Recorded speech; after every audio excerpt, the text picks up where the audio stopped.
కడిగి పెట్టుకోవాలి. నీట్గా ఇట్లా పసుపు కారం అన్నీ వేసి కలిపి పెట్టుకోవాలి. అంతే. ఉప్పు సరిపడినంత, రుచికి తగ్గట్టు, కారం తగినంత, చింతపండు కడిగి పెట్టుకొని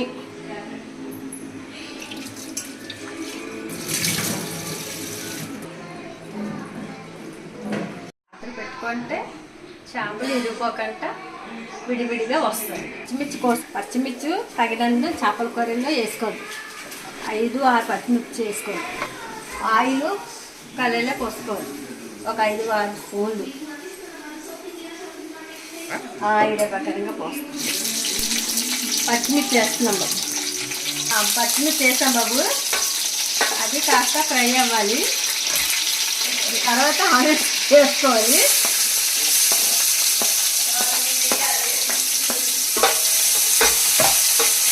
ఇలా కలుపుకోవాలి బాబు. చేసుకోవాలి. తర్వాత మసాలా వేసుకోవాలి. అల్లం, ఎల్లుల్లిపాయలు, జీలకర్ర, గసగసాలు వేసుకొని టమాటా ఇదంతా వేసుకున్న తర్వాత ఉప్పు కారం అన్నీ వేయించుకోండి. ఇది బాగా కలుపుకోండి.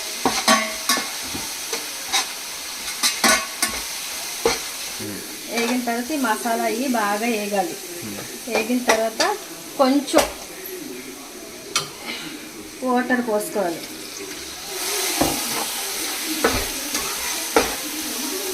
వాటర్ వేసుకున్నాక కాస్త బాగా ఈ పచ్చివాసన అంతా పోయేలా కలుపుకోవాలి. ఇప్పుడు ఇది పచ్చివాసన పోయేలాగా చాలా బాగా వేగాలి. వేగిన తర్వాత ముక్కలు వేయాలి. సరే, ఇలా ముక్కలు తీసుకొని ఒక్కొక్కగా ఇలాగ ముక్కగా విడివిడిగా పెట్టుకోవాలి.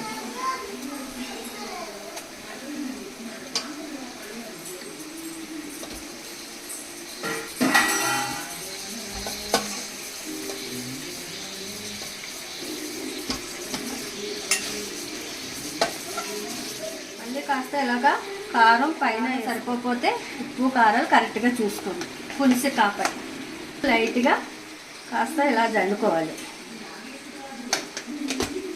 జల్లుకున్న ముక్క వేరకుండా గిన్నెతో ఇలా పెట్టుకోవాలి. హైలో పెట్టుకోవాలి. ఇలా కలుపుకోవాలి. గరిటె పెట్టితే ముక్క కాస్త ఇరిగిపోతుంది.